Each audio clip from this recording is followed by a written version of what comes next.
Here the fact is, what Chandrababu Naidu is doing is, he is building the capital, so-called capital, in a river basin.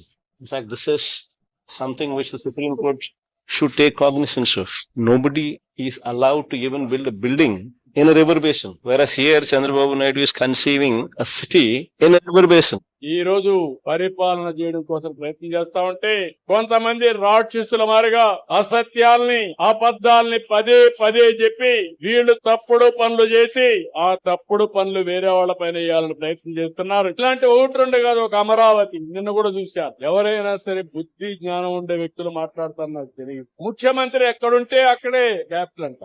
మొన్నటి వరకు 3 ముక్కలాట ఆడారు. అంటే 3 రాజధానులు అన్నారు. ప్రపంచంలో ఎక్కడా లేవన్నాం, కానీ వినలేదు. ప్రజలు గుణపాఠం చెప్పారు, ఎన్నో ఇబ్బందులు పెట్టారు. ఇప్పుడు మాట్లాడుతున్నాడు ఎక్కడ రాజ్యాంగంలో రాజధాని పేరు లేదంట.